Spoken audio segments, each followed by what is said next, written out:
నా పేరు అండాలు. మీకు ఎట్లా అనిపిస్తుంది గవర్నమెంట్? అని చెప్పు తీసుకొని కొట్టాలనిపిస్తుంది నాకైతే.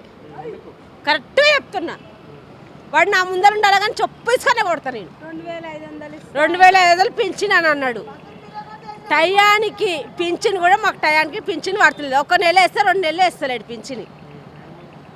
నాకు భర్త లేడు. కేసీఆర్ ఉండగా చాలా మంచిగా జరిగింది మాకు.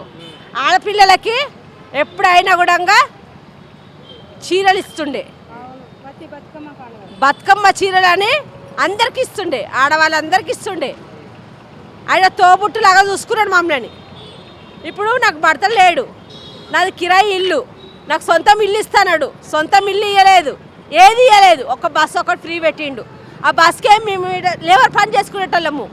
లేబర్ పని కూడా ఒకరోజు దొరుకుతుంది, ఒకరోజు దొరకదు. ఇప్పుడు వారం అంతా మళ్ళీపోతున్నా నేను. వాడేమన్నా నాకు రూపాయి పంపుతున్నాడా? పోనీ పింఛన్ టయానికి పంపుతుండా? పంపుతలేడు. బస్సులు ఎక్కి మేమేం చేస్తాము? మాకు పండ్లు దొరకనప్పుడు బస్సులు ఎక్కి మేమేం చేస్తాము? నాకు యాక్సిడెంట్ అయ్యింది. నాకు పిల్లలు స్కూల్ పోతారు, 2 ఆడపిల్లలు. నాకు పిల్లలు స్కూల్ పోతారు. నీ ఇల్లు కిరాయి కట్టాలా, పిల్లలు చదివిపియాలా, వీడిని చెప్పు వేసుకొని కొట్టాలా? ఇల్లు ఉన్నోనికే ఇల్లు ఇస్తాడా?